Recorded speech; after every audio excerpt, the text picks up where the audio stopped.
Hello दोस्तों, आपका स्वागत है स्टॉक मार्केट चैट चैनल में। आपने पहली बार चैनल को विजिट किया है तो इस चैनल को सब्सक्राइब जरूर कर लीजिए। आज शेयर बाजार की बात करें तो आज निफ्टी 50 में 100 से 150 अंक की रेंज में ट्रेड हुआ और क्लोज जो है फ्लैट ही हुआ, जैसे कि आप चार्ट में देख सकते हैं। लेकिन आज बाजार में स्टॉक स्पेसिफिक एक्शन था। आज इस वीडियो में मैं स्टॉक स्पेसिफिक न्यूज और स्टॉक को डिटेल में देखेंगे। तो शुरू करते हैं पहले स्टॉक से। पहला स्टॉक है वारी एनर्जीज लिमिटेड।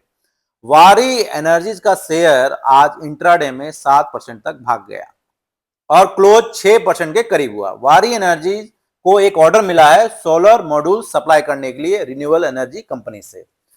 वारी एनर्जी इस ऑर्डर का supply financial year 2024-25 financial year 2025-26 से चालू करेगा।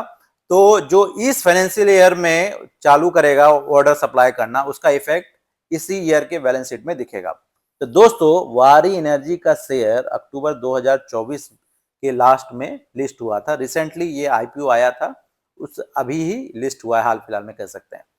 और ये सर्किट वाला शेयर है। कोई न्यूज नेगेटिव आती है तो लोअर सर्किट में चला जाता है और अच्छी न्यूज आता है तो भागता भी है, एक तरफा भागता चला जाता है। आप इस शेयर वारी एनर्जी के मैक्सिमम चार्ट पैटर्न को देख सकते हैं। लिस्टिंग के बाद लगातार डाउनवर्ड ट्रेंड, गिरावट में था। 8 नवंबर को यह शेयर 3200 के करीब ट्रेड कर रहा था और 29 नवंबर को 2700 के करीब पहुंच गया, आप चार्ट में देख सकते हैं। उसके बाद फिर से वारी एनर्जी के शेयर में लगातार तेजी आई और आगे भी देख सकते हैं ये शेयर 3140 में पहुंच गया। आप रिस्की ट्रेडर हैं तो इस तरह के शेयर को देख सकते हैं। Waaree energy limited company major player है high efficiency solar panel, inverter और बैटरीज बनाने में। रिन्यूएबल एनर्जी को वैसे गवर्नमेंट बढ़ावा दे रही है, तो आज के ऑर्डर जो मिला है कंपनी, उसका इफेक्ट जैसे मैंने बताया इसी फाइनेंशियल ईयर में इफेक्ट दिखेगा और बैलेंस शीट में दिखेगा। तो आप यदि शॉर्ट टर्म इन्वेस्टर हैं या लॉन्ग टर्म भी है तो ये शेयर अच्छा है, लेकिन यदि ये डिप में मिले तो ज्यादा अच्छा रहेगा निवेश करने के लिए वारी एनर्जी में। अब अगले शेयर की ओर चलते हैं, वो है रेमंड लिमिटेड। आज रेमंड लिमिटेड का शेयर इंट्राडे में 12% तक भागा और रेमंड का स्टॉक 52 वीक लो से अब तक 37% भाग गया है। जिनके पास रेमंड का शेयर होगा, कंपनी उनको पता होगा 11 जुलाई 2024 को रेमंड कंपनी डीमर्जर किया था रेमंड लाइफस्टाइल और Raymond real estate and engineering business segment को। पोस्ट डीमर्जर के बाद पहला सितंबर 2024 का रिजल्ट अच्छा आया था रेमंड लिमिटेड का। रेमंड लिमिटेड का 6 मंथ का चार्ट पैटर्न को देखें तो 30% की गिरावट देखने को मिलेगी। रेमंड लिमिटेड का शेयर लास्ट 6 मंथ से डाउनवर्ड ट्रेंड में था। Raymond limited company Raymond realty को भी अलग से लिस्ट करने का प्लान बना रही है, इसलिए आज ये रेमंड लिमिटेड का शेयर में जोरदार तेजी देखने को मिली। आप लॉन्ग टर्म इन्वेस्टर हैं या शॉर्ट टर्म इन्वेस्टर हैं तो रेमंड लिमिटेड कंपनी को देख सकते हैं, क्योंकि आगे भी तेजी देखने को मिल सकती है रेमंड कंपनी में। अब अगली कंपनी की ओर चलते हैं, रेलिगेयर एंटरप्राइजेज। आरबीआई ने हरी झंडी दे दी है बर्मन कंपनी रेदर फैमिली को ओपन ऑफर के लिए। रेलिगेयर को वैसे ईडा ने पहले ही ऑफर दे दिया था, हरी झंडी। आरबीआई से पहले नहीं, इसको पहले लेना पड़ता है हमें कि यदि आप ओपन ऑफर के थ्रू परचेज करना चाहते हैं, तो ईडा ने पहले ही दे दिया था। इसीलिए आज रेलिगेयर एंटरप्राइजेज का शेयर इंट्राडे में 10% तक भागा और आज 52 वीक हाई 304 को टच किया। अब अगले शेयर की ओर चलते हैं। अगला शेयर है आईजीएल, इंद्रप्रस्थ गैस लिमिटेड। जैसा कि आईजीएल का मैनेजमेंट ने बोनस अनाउंस किया था, यदि आप इस शेयर को ट्रैक करते होंगे, और आज आईजीएल के मैनेजमेंट ने बोनस शेयर का रेशियो भी अनाउंस किया है। इंद्रप्रस्थ गैस लिमिटेड ने 1:1 का बोनस अनाउंस किया है। इससे शेयर होल्डर को फायदा मिलेगा। मतलब किसी भी शेयर होल्डर के पास 10 शेयर होंगे तो बोनस के बाद 20 शेयर हो जाएंगे, जैसे 1:1 का मतलब यही होता है। और उसी रेशियो में शेयर प्राइस भी जो अभी चल रहा है वो कम हो जाएगा। दोस्तों, बोनस का फायदा लॉन्ग टर्म होल्डिंग में होता है और शॉर्ट टर्म में थोड़ा बहुत होता है। वैसे IGL company government regulated company है। आईजीएल का शेयर का चार्ट को देखें तो 18% तक का गिरावट देखने को मिली है पिछले एक महीने में। लेकिन बोनस के न्यूज के बाद आईजीएल का शेयर 5 से 6% भागा है पिछले एक हफ्ते में। आईजीएल शेयर के ऊपर गवर्नमेंट रेगुलेशन का लटकती तलवार हमेशा रहेगी।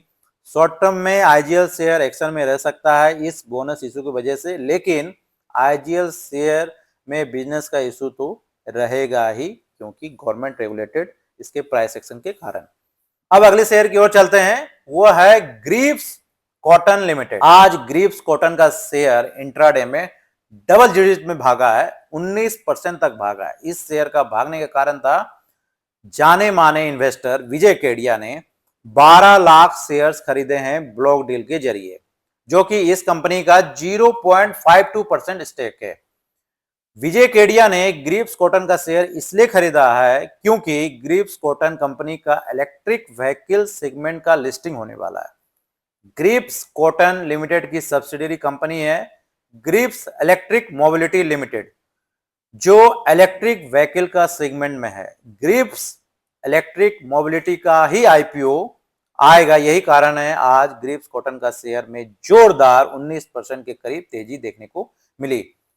आपको ग्रीव्स कॉटन कंपनी ऐसा लग रहा होगा कि कोई गारमेंट रिलेटेड कंपनी है, लेकिन आप यह अंदाजा गलत है आपका। जो अंदाजा लगा रहे हैं ग्रीव्स कॉटन एक गारमेंट रिलेटेड कंपनी, ये गलत है।